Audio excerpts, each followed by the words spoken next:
ਮਾਣਯੋਗ ਬੇਰੁਜ਼ਗਾਰ ET TET pass ਅਧਿਆਪਕ ਸਾਥੀਓ, ਸਾਰਿਆਂ ਨੂੰ ਸਤਿ ਸ਼੍ਰੀ ਅਕਾਲ। ਸਾਥੀਓ, ਅੱਜ ਆਪਣੀ ਮਾਣਯੋਗ ਸਿੱਖਿਆ ਮੰਤਰੀ ਸਾਹਿਬ ਦੇ ਨਾਲ ਮੀਟਿੰਗ ਹੋਈ। ਸਾਥੀਓ, ਇੱਕ ਗੱਲ ਮੈਂ ਕਹਿ ਦਿਆਂ ਕਿਉਂਕਿ ਪਿਛਲਾ ਪ੍ਰੋਟੈਸਟ ਆਪਾਂ ਜਿਹੜਾ ਲਾਇਆ ਸੀਗਾ 9 ਤਰੀਕ ਨੂੰ ਆਪਣੀ ਯੂਨੀਅਨ ਨੂੰ ਲਗਾਇਆ ਸੀਗਾ। ਸੋ ਉਸ ਸਮੇਂ ਆਪਾਂ ਨੂੰ 18 ਤਰੀਕ ਦੀ ਜਿਹੜੀ ਉਹ ਮੀਟਿੰਗ ਦਿੰਦੇ ਸੀਗੇ। ਸੋ ਪ੍ਰਸ਼ਾਸਨ ਸੰਗਰੂਰ ਦੇ ਵੱਲੋਂ ਆਪਣੀ ਮੀਟਿੰਗ ਦਿੱਤੀ ਜਾ ਰਹੀ ਸੀ, ਪਰ ਕਾਫੀ ਲੰਮਾ ਸਮਾਂ ਜਿਹੜਾ ਉਹ ਵਿੱਚ ਪਾਇਆ ਜਾ ਰਿਹਾ ਸੀਗਾ ਮੀਟਿੰਗ ਦਾ, ਕਿਉਂਕਿ 15 ਅਗਸਤ ਸੀਗੀ ਵਿੱਚ, ਕਿਉਂਕਿ ਆਪਾਂ ਇਹ ਕਿਹਾ ਸੀਗਾ 15 ਅਗਸਤ ਦਾ ਸਮਾਂ ਜਿਹੜਾ ਹੈ ਉਹ ਸਰਕਾਰ ਟਪਾ ਰਹੀ ਹੈ। ਸੋ ਇਸ ਕਰਕੇ ਆਪਾਂ 18 ਤਰੀਕ ਦਾ ਮੀਟਿੰਗ ਦਾ ਸਮਾਂ ਜਿਹੜਾ ਹੈ ਉਸ ਦਾ ਬਾਈਕਾਟ ਕੀਤਾ ਸੀਗਾ। ਸੋ ਉਸ ਤੋਂ ਬਾਅਦ ਸਾਥੀਓ, ਅੱਜ ਜਦੋਂ ਸਾਨੂੰ ਪਤਾ ਚੱਲਿਆ ਕਿ ਹੋਰ ਕਾਫੀ ਜਥੇਬੰਦੀਆਂ ਦੀ ਜਿਹੜੀ ਉਹ ਮੀਟਿੰਗ ਹੋ ਰਹੀ ਹੈ, ਤਾਂ ਅੱਜ ਅਸੀਂ ਅਚਾਨਕ ਹੀ ਜਦੋਂ ਡੀਪੀਆਈ ਦਫ਼ਤਰ ਪਹੁੰਚੇ ਤਾਂ ਉੱਥੇ ਸਾਨੂੰ ਪਤਾ ਚੱਲਿਆ ਕਿ ਜਿਹੜੇ ਅੱਜ ਮਾਣਯੋਗ ਸੀਐਮ ਸਾਹਿਬ ਆਫਰ ਲੈਟਰ ਜਿਹੜੇ ਹੈ ਉਹ 361 ਜਿਹੜੇ ਆਪਣੇ ਵਿਦ ਹੈਲਡ ਸੀਗੇ ਉਹਨਾਂ ਨੂੰ ਆਫਰ ਲੈਟਰ ਜਿਹੜੇ ਉਹ ਦੇ ਰਹੇ ਨੇ। ਸੋ ਸਾਥੀਓ, ਅਸੀਂ ਨਾਲ ਦੀ ਨਾਲ ਹੀ ਜਿਹੜਾ ਸੈਕਟਰੀਏਟ ਪਹੁੰਚੇ, ਕਿਉਂਕਿ ਹੋਰ ਵੀ ਜਥੇਬੰਦੀਆਂ ਉੱਥੇ ਪਹੁੰਚੀ ਹੋਈਆਂ ਸੀਗੀ। ਅਤੇ ਸਾਥੀਓ, ਅਸੀਂ ਪੂਰੀ ਕੋਸ਼ਿਸ਼ ਕਰੀ ਕਿ ਸਾਨੂੰ ਮੀਟਿੰਗ ਜਿਹੜੀ ਉਹ ਦਿੱਤੀ ਜਾਵੇ, ਪਰ ਸਾਥੀਓ ਇਹ ਵਾਰ-ਵਾਰ ਕੋਸ਼ਿਸ਼ ਕਰਨ ਦੇ ਬਾਵਜੂਦ ਸਾਨੂੰ 2 ਸਾਥੀਆਂ ਨੂੰ ਜਿਹੜਾ ਉਹ ਐਂਟਰੀ ਜਿਹੜੀ ਹੈ ਉਹ ਕਰਨ ਦਾ ਮੌਕਾ ਮਿਲਿਆ, ਜਿਹਦੇ 'ਚ ਜਰਨੈਲ ਨਾਗਰਾ ਅਤੇ ਮੇਰੇ ਵੱਲੋਂ ਜਿਹੜੀ ਹੈ ਉਹ ਅਸੀਂ ਮੀਟਿੰਗ ਜਿਹੜੀ ਹੈ ਸਾਨੂੰ ਦੋਵਾਂ ਨੂੰ ਐਂਟਰੀ ਦਾ ਜਿਹੜਾ ਉੱਥੇ ਮੌਕਾ ਦਿੱਤਾ ਗਿਆ। ਸੋ ਮੀਟਿੰਗ ਦੇ ਵਿੱਚ ਸਾਥੀਓ ਤੁਹਾਨੂੰ ਦੱਸ ਦਈਏ ਕਿ ਸਿੱਖਿਆ ਮੰਤਰੀ ਸਾਹਿਬ ਦੇ ਨਾਲ ਜਿਹੜੀ ਉਹ ਗੱਲਬਾਤ ਹੋਈ ਆਪਣੀ 6635 ਬਾਰੇ। 6635 ਦੇ ਵਿੱਚ ਮੰਤਰੀ ਸਾਹਿਬ ਨੂੰ ਅਸੀਂ ਕਿਹਾ ਕਿ ਸਾਡਾ ਪ੍ਰੋਸੈਸ ਜਿਹੜਾ ਹੈ ਉਹ ਵੇਟਿੰਗ ਲਿਸਟਾਂ ਦਾ ਅਤੇ ਡੀ ਰਿਜ਼ਰਵੇਸ਼ਨ ਜਿਹੜੀ ਉਹ ਕੀਤੀ ਜਾਵੇ, ਤਾਂ ਪ੍ਰੋਸੈਸ ਸਾਡਾ ਜਿਹੜਾ ਹੈ ਉਹ ਜਲਦੀ ਕੰਪਲੀਟ ਕੀਤਾ ਜਾਵੇ। ਸੋ ਉਹਨਾਂ ਵੱਲੋਂ ਇਹ ਕਿਹਾ ਗਿਆ ਕਿ ਤੁਹਾਡਾ ਪ੍ਰੋਸੈਸ ਅੱਜ ਵੀ ਜਿਹੜਾ ਉਹ ਅਸੀਂ ਕੰਪਲੀਟ ਕਰ ਰਹੇ ਹਾਂ। ਦੇਖੋ, 361 ਸਾਮੀਆਂ ਨੂੰ ਜਿਹੜਾ ਹੈ ਉਹ ਅੱਜ ਅਸੀਂ ਜਿਹੜਾ ਹੈ ਆਫਰ ਲੈਟਰ ਜਿਹੜੇ ਉਹ ਦੇ ਰਹੇ ਹਾਂ, ਉਹਨਾਂ ਨੂੰ ਸਟੇਸ਼ਨ ਜਿਹੜੇ ਆ ਅਲਾਟ ਕਰ ਰਹੇ ਹਾਂ। ਸੋ ਤੁਹਾਡਾ ਮੰਤਰੀ ਸਾਹਿਬ ਵੱਲੋਂ ਕਿਹਾ ਗਿਆ ਕਿ ਤੁਹਾਡੀ 6635 ਦਾ ਪ੍ਰੋਸੈਸ ਕਿਤੇ ਵੀ ਜਿਹੜਾ ਉਹ ਰੁਕਿਆ ਨਹੀਂ ਹੋਇਆ। ਅੱਜ 361 ਅਸਾਮੀਆਂ ਤੋਂ ਉਹਨਾਂ ਨੂੰ ਆਫਰ ਲੈਟਰ ਦੇਣ ਤੋਂ ਬਾਅਦ ਅਗਲਾ ਪ੍ਰੋਸੈਸ ਜਿਹੜਾ ਹੈ ਵੇਟਿੰਗ ਦਾ, ਉਹ ਸਾਡੇ ਵੱਲੋਂ ਜਿਹੜਾ ਉਹ ਸ਼ੁਰੂ ਕਰ ਦਿੱਤਾ ਜਾਵੇਗਾ, ਅਤੇ ਬਹੁਤ ਜਲਦ ਜਿਹੜੀ ਹੈਗੀ ਹੈ ਉਹ ਅਸੀਂ ਭਰਤੀ ਜਿਹੜੀ ਹੈ ਕੰਪਲੀਟ ਕਰਾਂਗੇ, ਜਿਹਦੇ 'ਚ ਡੀ ਰਿਜ਼ਰਵੇਸ਼ਨ ਦਾ ਵੀ ਜਿਹੜਾ ਹੈ ਉਹ ਪ੍ਰੋਸੈਸ ਜਿਹੜਾ ਉਹ ਸ਼ੁਰੂ ਹੋ ਚੁੱਕਿਆ। ਸੋ ਸਾਥੀਓ, ਪਹਿਲਾਂ ਮੈਂ ਇੱਕ ਹੀ ਗੱਲ ਕਰਦੇ ਹਾਂ ਕਿ 6635 ਦੇ ਵਿੱਚ ਜਿਹੜੇ ਵੇਟਿੰਗ ਵਾਲੇ ਹੈਗੇ ਆ ਉਹਨਾਂ ਦੀ ਲਿਸਟ ਜਿਹੜੀ ਉਹ ਪਹਿਲਾਂ ਪੈਣਗੀਆਂ, ਉਸ ਤੋਂ ਬਾਅਦ ਜਿਹੜੀ ਹੈ ਡੀ ਰਿਜ਼ਰਵੇਸ਼ਨ ਜਿਹੜੀ ਹੈ ਉਹ ਹੋਊਗੀ, ਫਿਰ ਉਹਨਾਂ ਦੀ ਸਕਰੂਟਰੀ ਜਿਹੜੀ ਹੈ ਉਹ ਕਰਵਾਈ ਜਾਊਗੀ। ਇਹ ਸਾਰਾ ਪ੍ਰੋਸੈਸ ਜਿਹੜਾ ਹੈ ਉਹ ਸਾਥੀਓ ਅਸੀਂ ਜਿਹੜੀ ਹੈ ਕੋਸ਼ਿਸ਼ ਜਿਹੜੀ ਉਹ ਕਰ ਰਹੇ ਹਾਂ। ਅਤੇ ਮੀਟਿੰਗ ਦੇ ਵਿੱਚ 6635 ਬਾਰੇ ਜਿਹੜੇ ਹੈ ਉਹ ਮੰਤਰੀ ਸਾਹਿਬ ਨੇ ਕਿਹਾ ਕਿ ਤੁਹਾਡਾ ਪ੍ਰੋਸੈਸ ਜਿਹੜਾ ਆਲਰੇਡੀ ਜਿਹੜਾ ਹੈ ਉਹ ਚੱਲ ਰਿਹਾ ਹੈ। ਪਰ ਸਾਥੀਓ, ਤੁਹਾਨੂੰ ਵੀ ਪਤਾ ਹੈ ਕਿ ਆਪਣਾ ਪ੍ਰੋਸੈਸ ਜਿਹੜਾ ਹੈ ਉਹ ਬਹੁਤ ਡਿਲੇ ਹੋ ਰਿਹਾ ਹੈ।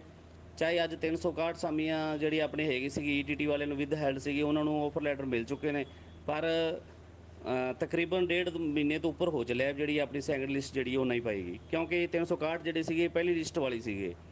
ਸੋ ਉਸ ਤੋਂ ਅਗਲਾ ਪ੍ਰੋਸੈਸ ਜਿਹੜਾ ਹੈ ਉਹ ਅਸੀਂ ਡਿਪਾਰਟਮੈਂਟ ਦੇ ਨਾਲ ਮੀਟਿੰਗਾਂ ਕਰਕੇ ਬਹੁਤ ਜਲਦੀ ਜਿਹੜੀ ਹੈ ਉਹ ਅਗਲੀ ਲਿਸਟਾਂ ਜਿਹੜੀਆਂ ਉਹ ਅਸੀਂ ਪਵਾਵਾਂਗੇ, ਕਿਉਂਕਿ ਤੁਹਾਨੂੰ ਵੀ ਪਤਾ ਹੈ ਕਿ ਡਿਪਾਰਟਮੈਂਟ ਜਿਹੜਾ ਹੈ ਹਜੇ ਵੀ ਸਲੋ ਜਿਹੜਾ ਉਹ ਚੱਲ ਰਿਹਾ, ਪਰ ਆਪਾਂ ਨੂੰ ਵਾਰ-ਵਾਰ ਜਿਹੜਾ ਹੈ ਉਹ ਮੀਟਿੰਗਾਂ ਜਿਹੜੀਆਂ ਨੇ ਉਹ ਕਰਨੀਆਂ ਪੈਣਗੀਆਂ ਡਿਪਾਰਟਮੈਂਟ ਦੇ ਨਾਲ, ਅਤੇ ਇਸ ਪ੍ਰੋਸੈਸ ਨੂੰ ਜਿਹੜਾ ਉਹ ਅੱਗੇ ਚਲਾਉਣਾ ਪਊਗਾ।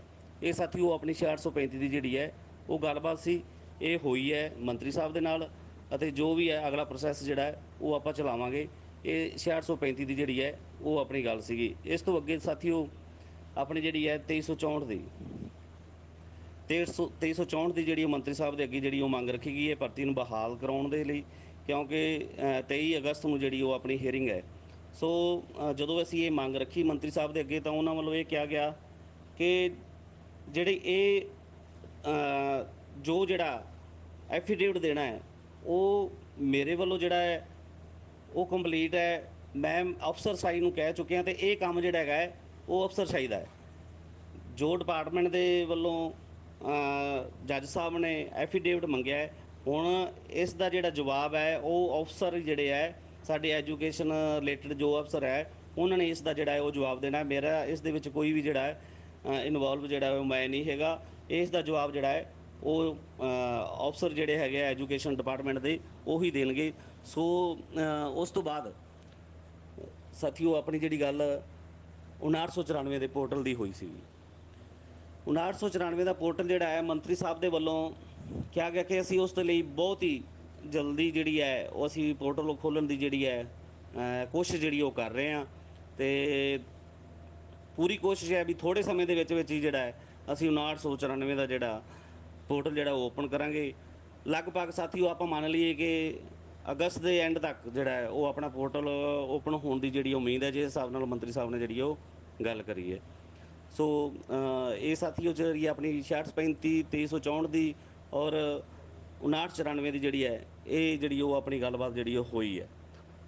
ਸੋ ਉਸ ਤੋਂ ਬਾਅਦ ਸਾਥੀਓ ਬਾਕੀ ਤੁਹਾਨੂੰ ਮੈਂ ਇੱਕ ਗੱਲ ਕਰਦਾ ਕਿ ਜਿਹੜੀ ਆਪਣੇ ਪੰਜਾਬ ਦੇ ਵਿੱਚ ਜਿਹੜੇ ਆਪਣੇ ਵਸਨੀਕ ਜਿਹੜੇ ਯੂਥ ਹੈ ਜਿਹੜਾ ਉਹਨਾਂ ਨੂੰ ਮੌਕਾ ਜਿਹੜਾ ਹਰੇਕ ਜੌਬ ਦੇ ਵਿੱਚ ਜਿਹੜਾ ਉਹ ਵੱਧ ਤੋਂ ਵੱਧ ਜਿਹੜਾ ਦਿੱਤਾ ਜਾਵੇ, ਉਸ ਪ੍ਰਤੀ ਜਿਹੜੀ ਉਹ ਗੱਲਬਾਤ ਹੋਈ ਹੈ ਕਿ ਚਾਹੇ ਉਹ ਪੰਜਾਬ ਡੋਮਿਸਾਈਲ ਉਸ ਦੀ ਮੰਗ ਜਿਹੜੀ ਹੈ ਉਹ ਰੱਖੀ ਗਈ। ਤਾਂ ਮੰਤਰੀ ਸਾਹਿਬ ਦੇ ਵੱਲੋਂ ਇਹ ਕਿਹਾ ਗਿਆ ਕਿ ਇਹ ਮੰਗ ਜਿਹੜੀ ਹੈ ਆਲਰੇਡੀ ਜਿਹੜੀ ਹੈ ਉਹ ਸੀਐਮ ਸਾਹਿਬ ਤੱਕ ਪਹਿਲੇ ਵੀ ਪਹੁੰਚ ਚੁੱਕੀ ਹੈ। ਤਾਂ ਇਸ 'ਤੇ ਜਿਹੜੀ ਉਹ ਵਿਚਾਰ ਜਿਹੜੇ ਉਹ ਚੱਲ ਰਿਹਾ, ਚਾਹੇ ਉਹ ਕੁਛ % ਦਿੱਤਾ ਜਾਵੇ, ਚਾਹੇ ਉਹ ਹੋ ਸਕਦਾ ਟੈਸਟ ਦਾ, ਚਾਹੇ ਉਹ ਕੁਛ ਵੀ ਹੈ ਜਿਹੜਾ ਵੀ ਉਹ ਅਸੀਂ ਆਲਰੇਡੀ ਜਿਹੜਾ ਹੈ ਆਪਦੇ ਵੱਲੋਂ ਕਰ ਰਹੇ ਹਾਂ ਕਿ ਜਿਹਦੇ ਵਿੱਚ ਜਿਹੜੇ ਪੰਜਾਬ ਦੇ ਕੈਂਡੀਡੇਟਾਂ ਨੂੰ ਜਿਹੜਾ ਹੈ ਉਹ ਵੱਧ ਤੋਂ ਵੱਧ ਜਿਹੜਾ ਉਹ ਮੌਕਾ ਮਿਲ ਸਕੇ। ਇਸ ਤੋਂ ਬਾਅਦ ਸਾਥੀਓ ਆਪਣੇ ਓਵਰਏਜ ਦਾ ਜਿਹੜਾ ਮਸਲਾ ਹੈਗਾ, ਓਵਰਏਜ ਦੇ ਮਸਲੇ 'ਤੇ ਸਾਥੀਓ ਗੱਲਬਾਤ ਹੋਈ ਹੈ, ਜਿਹਦੇ ਵਿੱਚ ਸਾਥੀਓ ਤੁਹਾਨੂੰ ਮੈਂ ਕਲੀਅਰ ਕਰ ਦਿਆਂ ਕਿ ਇੱਕ ਸਟੇਟ ਦੀ ਜਿਹੜੀ ਓਵਰਏਜ ਦੀ ਜਿਹੜੀ ਹੈ ਇੱਕ ਯੂਨੀਅਨ ਬਣੀ ਹੋਈ ਹੈ, ਕਮੇਟੀ ਬਣੀ ਹੋਈ ਹੈ। ਸੋ ਉਹ ਵੀ ਉਹਨਾਂ ਨੇ ਵੀ ਅੱਜ ਮੀਟਿੰਗ ਕੀਤੀ, ਅਸੀਂ ਵੀ ਨਾਲ ਹੀ ਸੀਗੇ। ਜੋ ਗੱਲਬਾਤ ਹੋਈ ਹੈ ਉਹ ਤੁਹਾਨੂੰ ਕਲੀਅਰ ਕਰਦੇ ਆ ਕਿ ਪੂਰੇ ਜ਼ੋਰ ਸ਼ੋਰ ਦੇ ਨਾਲ ਜਿਹੜੀ ਹੈ ਉਹ ਗੱਲਬਾਤ ਰੱਖੀ ਗਈ ਕਿ ਪਿਛਲੀਆਂ ਸਰਕਾਰਾਂ ਨੇ ਵੀ ਜਿਹੜਾ ਉਹ ਮੌਕਾ ਨਹੀਂ ਦਿੱਤਾ ਕੈਂਡੀਡੇਟਾਂ ਨੂੰ, ਤਾਂ ਹੁਣ ਮੌਕਾ ਜਿਹੜਾ ਇੱਕ ਜ਼ਰੂਰ ਦਿੱਤਾ ਜਾਵੇ। ਕਿਉਂਕਿ ਸਾਥੀ ਤੁਹਾਨੂੰ ਮੈਂ ਦੱਸ ਦਿਆਂ ਕਿ ਜਿਹੜੀ ਸਟੇਟ ਕਮੇਟੀ ਜਿਹੜੀ ਓਵਰਏਜ ਵਾਲੇ ਹੈਗੀ ਸਾਥੀ, ਉਹ ਟੀਮ ਜਿਹੜੀ ਹੈ ਉੱਥੇ ਹਾਜ਼ਰ ਸੀਗੀ। ਤਾਂ ਉਹਨਾਂ ਵੱਲੋਂ ਵੀ ਤਾਂ ਬਾਅਦ ਵਿੱਚ ਸਾਡੇ ਵੱਲੋਂ ਵੀ ਜਿਹੜੀ ਉਹ ਸਾਰੀ ਇਹ ਮੰਗ ਰੱਖੀ ਗਈ ਸੀ। ਤਾਂ ਪਰ ਸਾਥੀ ਉੱਥੇ ਮੰਤਰੀ ਸਾਹਿਬ ਜਿਹੜੇ ਹੈ ਉਹਨਾਂ ਵੱਲੋਂ ਰਿਪਲਾਈ ਤਾਂ ਦੇਖੋ ਕੀਤਾ ਗਿਆ, ਪਰ ਉਹਨਾਂ ਨੇ ਇਹ ਮੈਟਰ ਜਿਹੜਾ ਹੈ ਉਹ ਅੱਗੇ ਜਿਹੜਾ ਹੈ ਉਹਨਾਂ ਨੇ ਕਿਹਾ ਵੀ ਅਸੀਂ ਜ਼ਿਆਦਾ ਡਿਸਕਸ ਕਰਕੇ ਜਿਹੜੀ ਉਹ ਰੱਖਾਂਗੇ, ਪਰ ਕੋਈ ਠੋਸ ਜਵਾਬ ਜਿਹੜਾ ਉਹ ਸਾਨੂੰ ਸਾਥੀ ਉਹ ਨਹੀਂ ਮਿਲਿਆ ਅਜੇ ਤੱਕ ਓਵਰਏਜ ਦੇ ਮਸਲੇ 'ਤੇ। ਕਿਉਂਕਿ ਜਿਹੜੇ ਉਹ ਸਾਥੀ ਸਟੇਟ ਟੀਮ ਜਿਹੜੀ ਬਣੀ ਹੋਈ ਹੈ ਆਪਣੇ ਓਵਰਏਜ ਸਾਥੀ ਜਿਹੜੇ ਹੈਗੇ ਸੀਗੇ ਉਹਨਾਂ ਵੱਲੋਂ ਪੂਰੇ ਜ਼ੋਰ 'ਤੇ ਜਿਹੜੀ ਉਹ ਮੰਗ ਰੱਖੀ ਗਈ ਸੀ, ਸਾਡੇ ਵੱਲੋਂ ਵੀ ਇਹ ਮੰਗ ਰੱਖੀ ਗਈ ਸੀਗੀ। ਪਰ ਉੱਥੇ ਸਾਥੀਓ ਇਹ ਗੱਲ ਹੋਈ ਸੀ ਵੀ ਜਿਹੜੀ ਬੀਐਡ ਦਾ ਪੇਪਰ ਹੋ ਰਿਹਾ ਹੈ ਵੀ ਉਹਦੇ ਵਿੱਚ ਤਾਂ ਮੌਕਾ ਨਹੀਂ ਦਿੱਤਾ ਗਿਆ, ਪਰ 5994 ਦਾ ਹਜੇ ਪੋਰਟਲ ਓਪਨ ਨਹੀਂ ਹੋਇਆ। ਵੀ ਸਰਕਾਰ ਚਾਹੇ ਤਾਂ 5994 ਦੇ ਵਿੱਚ ਇਹਨਾਂ ਸਾਰੇ ਸਾਥੀਆਂ ਨੂੰ ਇੱਕ ਮੌਕਾ ਜਿਹੜਾ ਹੈ ਉਹ ਜ਼ਰੂਰ ਦੇਵੇ, ਤਾਂ ਜੋ ਉਹਨਾਂ ਨੂੰ ਵੀ ਰੁਜ਼ਗਾਰ ਜਿਹੜਾ ਉਹ ਮਿਲ ਸਕੇ। ਸੋ ਇਹ ਅਸੀਂ ਵੀ ਸਰਕਾਰ ਦੇ ਅੱਗੇ ਮੰਤਰੀ ਸਾਹਿਬ ਦੇ ਅੱਗੇ ਜਿਹੜੀ ਉਹ ਆਦੀ ਮੰਗਾਂ ਜਿਹੜੀਆਂ ਉਹ ਰੱਖ ਕੇ ਆਏ ਹਾਂ। ਸੋ ਸਾਥੀਓ ਅੱਜ ਮੀਟਿੰਗ ਜਿਹੜੀ ਹੈ